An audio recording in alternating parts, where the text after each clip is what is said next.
Okay, so kita lipat satu suku kan. Lepas tu kita lipat lagi satu. Okay. Lepas tu kita bagi jarum terbenam. Okay, so dia dah betul-betul terbenam. Okay, Abi ulang balik. Jangan tarik lurus lagu ni. So dia sekali dia merajuk dia. Okay, lepas tu kita pun lipat ikut dia. So kalau yang dalam tadi, contoh kata dalam tadi suku, so yang ni pun kita lipat suku. Macam tu.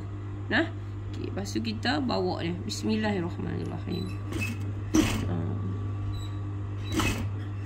Okay. Okay, so dia jadi macam tu. Okay, lepas tu kita buat lagi. So proses ni dia lama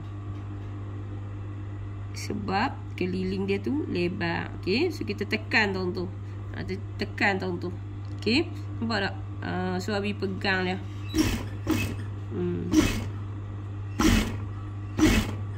Macam tu.